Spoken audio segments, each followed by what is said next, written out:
Hi everyone, I'm Rob Hawkes. I'm Chris Blackburn. And as you know, we run Training Tuesdays every week, 4:30.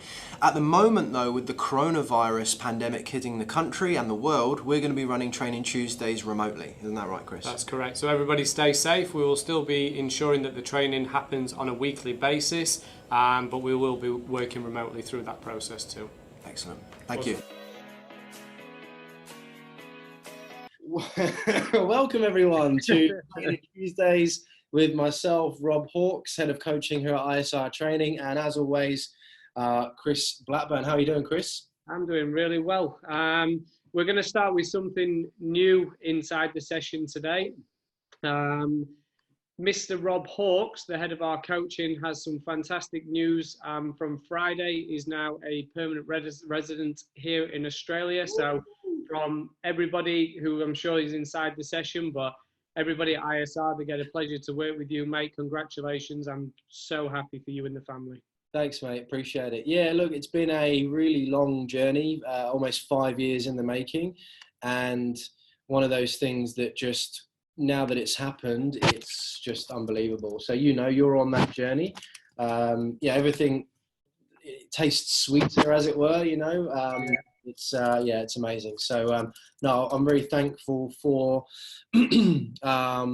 everyone that's been involved, really, whether that be Ryan, Jack here at ISR, whether it be my friends, my family, everything really. So really thanks guys. Really appreciate it. And I feel super fortunate to be here in Australia through this challenge, but also in general. It's a great place for us to be able to bring up our family, and mate, you won't be that far off. You'll be sipping champagne very, very soon. So no, appreciate the mention. Thanks, mate. Congratulations. I'm sure you had a good long weekend. I did indeed. It was good to get out there and social distance a little bit freer than maybe we wouldn't have done before. But so hopefully everyone had themselves a good weekend. And as I said, being here in Australia, we've got the luxury of having slightly looser restrictions to COVID. And obviously for those watching in the UK and around the world, we hope that you guys are staying safe. Remember to like, comment, share and subscribe what we're doing. If you like what we're doing here on Training Tuesdays, to our loyal fans in Zoom and to those on Facebook. Chris, what are we covering today? What are we looking at this afternoon? Yeah, so today we're just going to cover a bit of a brief session, really. Over the next 6 weeks coming up, me and Rob are going to go through a 6-week series on practical ways on how to build rapport on a professional basis. So we hear the word rapport getting branded around, talk about people's cats, or they've got the same name and stuff like that.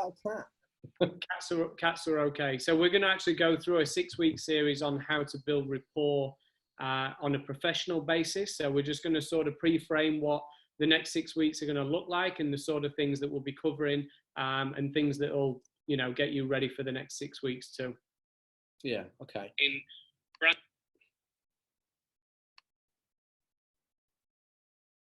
Are you there, Rob? Yeah. Sorry, so just the other Facebook thing took over, and then I don't know what was going on. But for me, like, obviously the rapport and relationship building and what we spoke about previously, how does objection handling, what we did before, how does that segue into rapport building and relationship? Why do we think that's important, do you think, mate? Yeah, well, I think rapport for us is the foundation that the whole Swish sales methodology is built on. You can have the best product services, you can have competitive pricing, you can be the expert in the industry, but if the person doesn't like you, it's very rare that they do business. So I think rapport underpins everything that you do. I think rapport starts from the first word that leaves your mouth to the follow-up process, the after-sale care that you take. I think rapport is a natural thing that you do from start to end with any sort of sales process. Yeah. something you guys might want to write down, or grab yourselves a pad and some water. Mandy can help you out with that if you need some good water. Stay refreshed during this. But something to write down is that rapport is built through common ground. So rapport and relationship is found through common ground. So I think Chris alluded to it rather jokingly earlier about rapport isn't just talking about someone's cat. It is about finding common interests. But what we're going to do over the next 6 weeks from next week, so I guess 7 weeks really, is unpack why it's important to find that common ground, how to do it. So, using effective questions and understanding, but also the relevance inside of, what that means for other people. I'm a big fan of finding out what the dictionary definition of stuff is. So I looked it up, and the dictionary defines rapport as a close and harmonious relationship in which the people or groups concerned understand each other's feelings or ideas and communicate well. So I'll say that again: a close and harmonious relationship in which the people concerned understand each other's feelings or ideas and then communicate well. So for me, the big thing there is close and harmonious, and then also understanding. Now, Chris, we've spoken about empathy and compassion recently, but your spin on understanding, how best can we go about as we move into our series, how best can maybe as a practical people start to, learn more about each other, or being able to build that relationship or create that foundation more? Yeah, I think that you've just alluded to that, obviously asking the right questions, but I think coming prepared for these next 6 weeks and really understanding what your existing pipeline looks like, and the relationships you've got with the customers as well. If you can start coming with questions that are sort of armed and relevant around that, we'll just make sure that we cover some sort of tailored information to assist you with your existing and your new pipeline as well. But I think with that, Rob, I think asking questions of people inside here, the way that Mandy and Ian are communicating at the moment, you can see they're building a level of rapport. It doesn't have to be for the end goal of a transaction. It can be just to find out, like Rob said, a common ground with another human, And that common ground can be, well, on anything. We know that some of you may have heard that sort of 4-step process to be able to build rapport through what's called Ford. So another acronym, something that we're not going into detail today, but you can build rapport around anything and find common ground through anything. How quickly, though, Chris, do you think can you start building rapport with people? Like, in your experience, you've been in sales for many years. How quickly do you think you can start to build rapport with someone, find that common ground?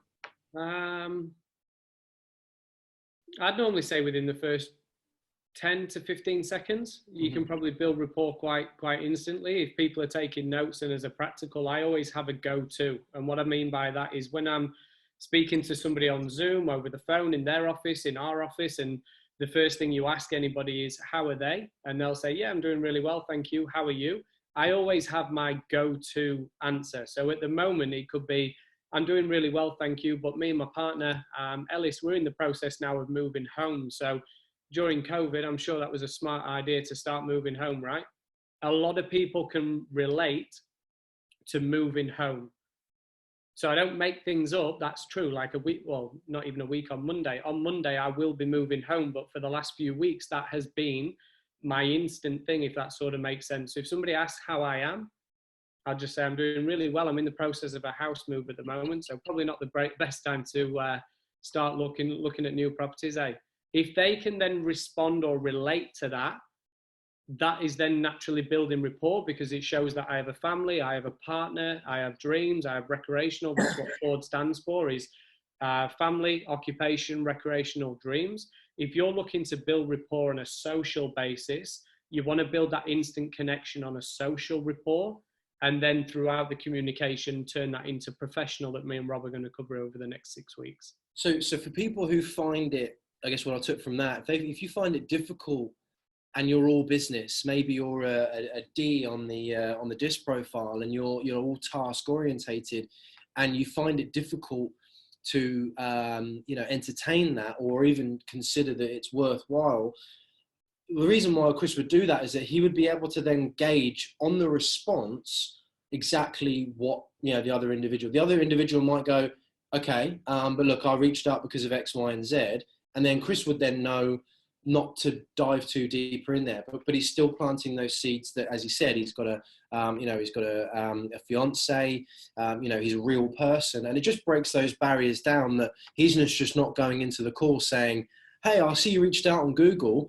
how much sales training have you done in the past? He's not going directly into discovery. So for those of you who maybe struggle in confidence in those social situations, that 4-step process, Chris, I don't know if we've got plans to cover forward in detail. Is that on the agenda? It wasn't, but I'm sure we'll fit it in there somewhere. Yeah. But the reason why you might have a go-to is that you can just sort of don't get lost in trying to figure out, I've got to build rapport on different areas. Mm-hmm. So I think it's just the ability to be able to know your comfort and where you're going to go to with your rapport. Like Chris said, most people can relate to that. Therefore, you're already starting to build a relationship, shows that he's a real person. And if the other person then responds, you've got the opportunity to go deep into that conversation. Not too much. You don't want to go too far. We don't want to talk about the price of tea in China, but we want to still, know that the person, I do anyway. Again, I was having a conversation the other day with one of the coaching sessions around some people might not do that with others, but they may only then be obtaining one type of client. You might actually be missing out on the people that do need a little bit of now some people might call it fluff, but some people do need a little bit of like, who are you? And human interaction, really. Yeah, exactly. Yeah. It's like if Rob called me today and said and I asked him how he is, and he said, yeah, I've just got my residency through for Australia. I'm doing really well. Thank you for asking. I say, okay, perfect. So I put my details into ISR anyway. Can you explain what you do as a business?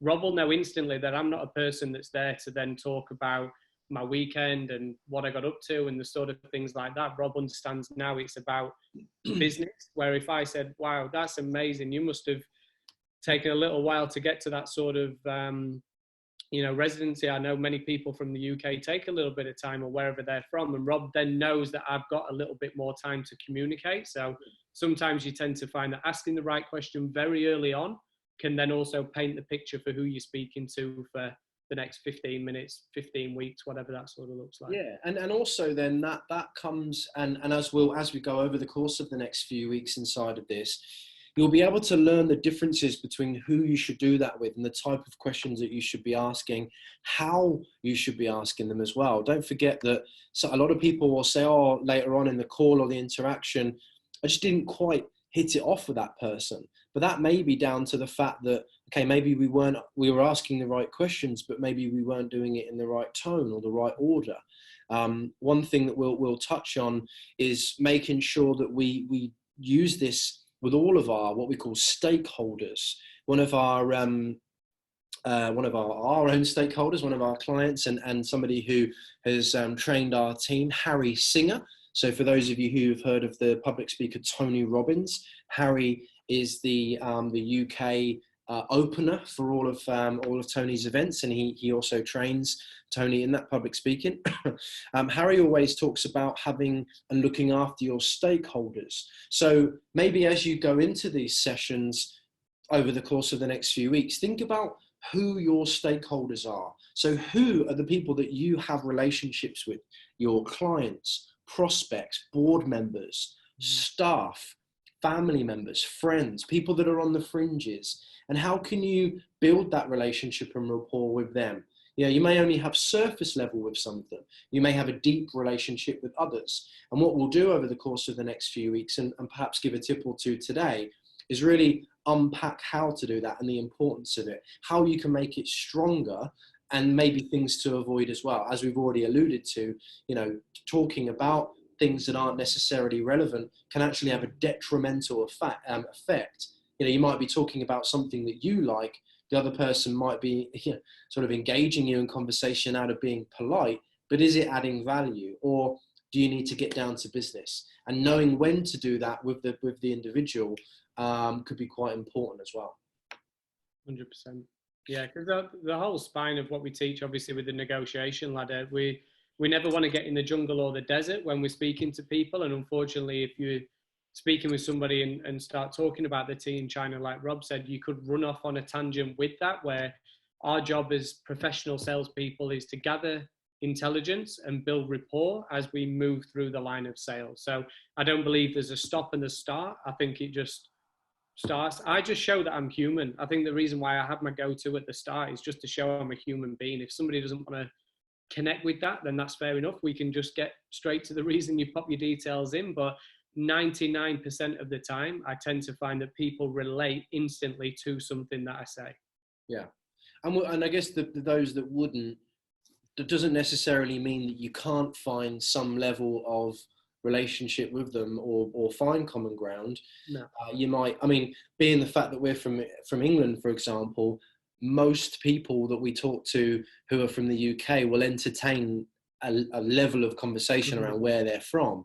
I did an onboarding this afternoon, and Nina, who she was from Dudley, back in the UK, and we kind of had a conversation around where we're from, and their company, human resourcing, they deal in HR and whatnot. That's an important trait to have, to be able to, just to be able to have some level of connection with someone else. And that, where somebody's from, you can actually strike up quite a deep conversation with someone. Ironically, she used to live in Tooting, which is where my sister lived for many years. So, there's just a lot, and instantly there, Chris, a smile came on your face. Someone you speak to, someone's from Rotherham, I guess you'd both drown your sorrows together, wouldn't you? Yeah, at least nobody knows what that means in here.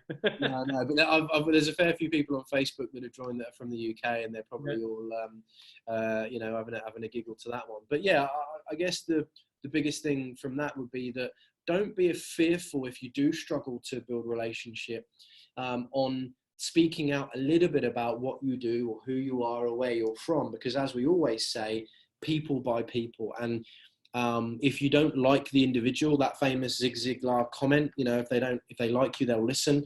If they trust you, they'll do business, which we've got on our wall inside the office. That likability, Chris, we covered it, didn't we, in a few weeks ago? Yeah, with the tools of influence in there as well. So what would your spin on the rapport side of things then, to get people on an understanding of what you're going to cover personally over the next 6 weeks? Rob, what's your understanding of why you believe it's been so crucial for you to understand it, and why should people tune in for the next 6 weeks? Yeah, that's a good question. I love talking about myself, and I feel like I have an ability to be able to build that rapport with anyone. So I could be in an environment where, whether it be I'm filling up for petrol, at a restaurant ordering a coffee, and I like to have a conversation with people. I like to, not just from I want to get something from them, but I just like talking to people. Our head of operations, for example, Michael, he'll strike up a conversation with anybody. And I think from a practical perspective, there are a lot of people that will struggle with that. In fact, the idea of striking up a conversation with a stranger is actually, they're fearful of it. And I like to be able to share how you could overcome that fear, and then also the benefits from it as well.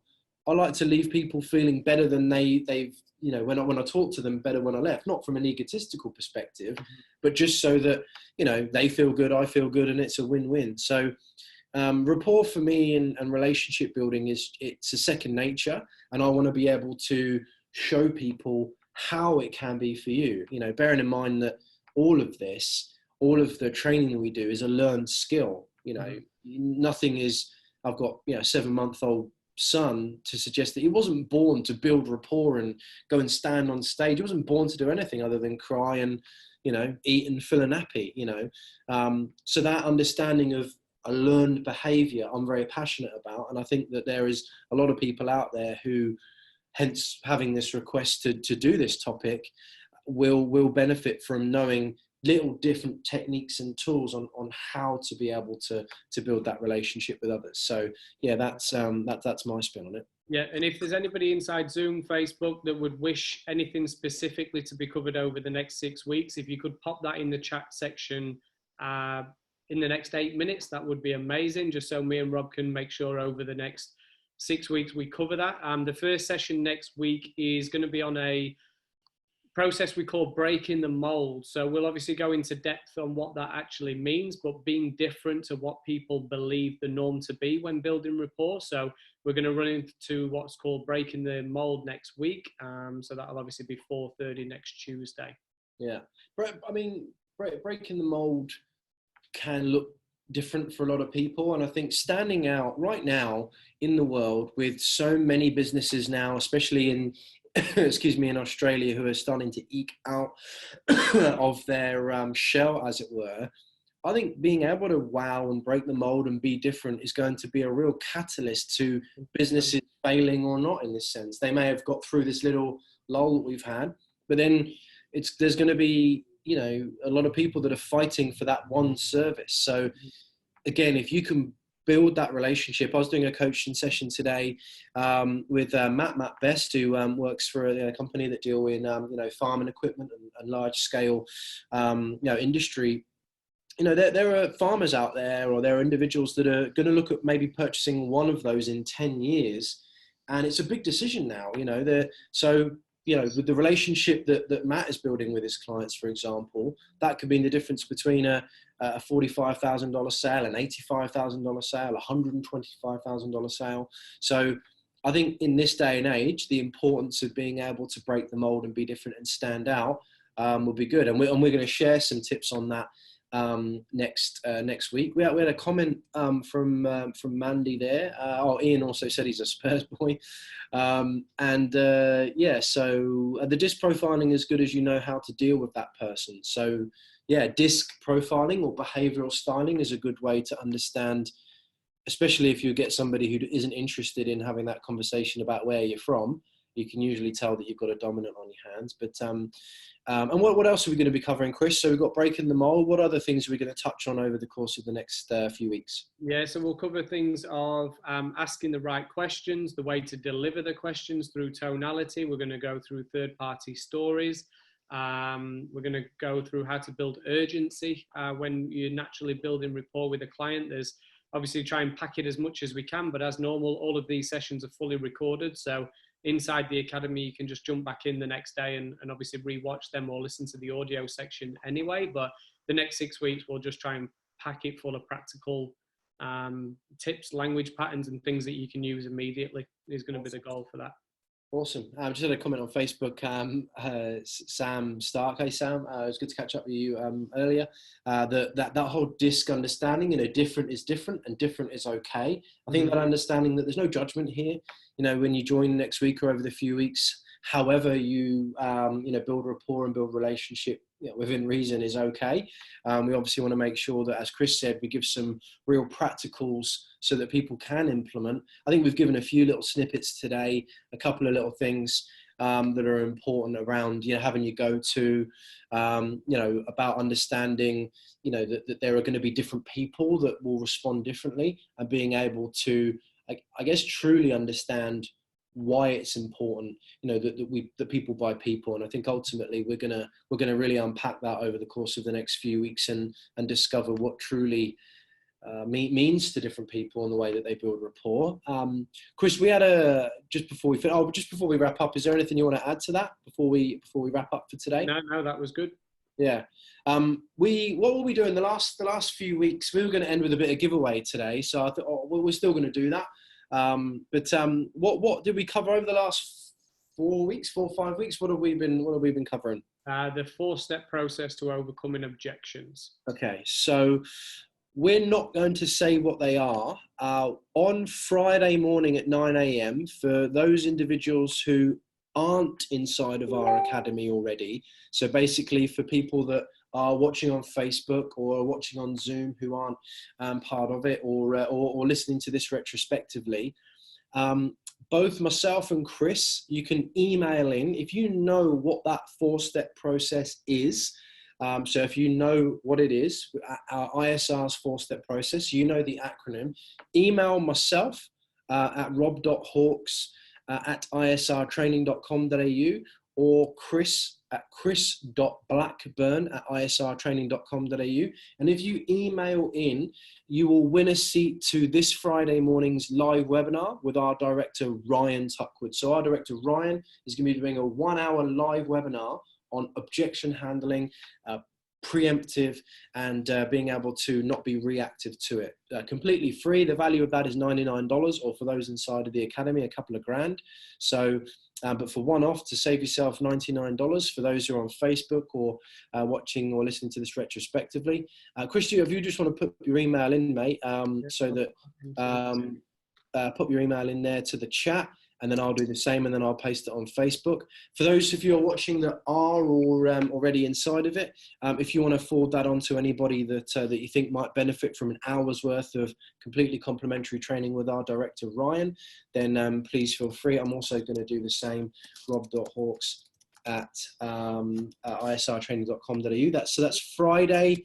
It is 9 a.m. Monday as well. I'm not too sure. 2 p.m. I was in the academy. We just had the wrong time in there. That was all. So I'm just going to pop those in there in the chats on Facebook. So yeah. So if you are watching and you're not part of the academy and you want access to that training on Friday morning with our director Ryan, then all you need to do is email those email addresses with what that 4-step process is. If you don't know what it is, then you can go onto our YouTube channel and find it. Don't give it away. Hey? What? What do you mean? Oh, okay. Yeah, all right. But okay, so that's it for this week. A little bit of a snippet into what we're going to be covering for Training Tuesdays over the course of the next 6 weeks. So, Chris, do you want to wrap us up? Yeah, as always, thank you so much for everybody just taking half an hour out your busy days to listen to myself and Rob. We look forward to seeing every single one of you next Tuesday at the same time. And if there's anything in the meantime, you have our email addresses now, so please email if needed. All right, awesome. All right, well, thank you so much. Thank you to Facebook. Thank you to the guys on Zoom. It's been great to spend this little bit of time with you, and we look forward to seeing you, as always, every single week, same time, same place for Training Tuesdays. Take care of yourself, guys, and we'll talk soon. See you, Chris. Catch you in the morning, mate. All right.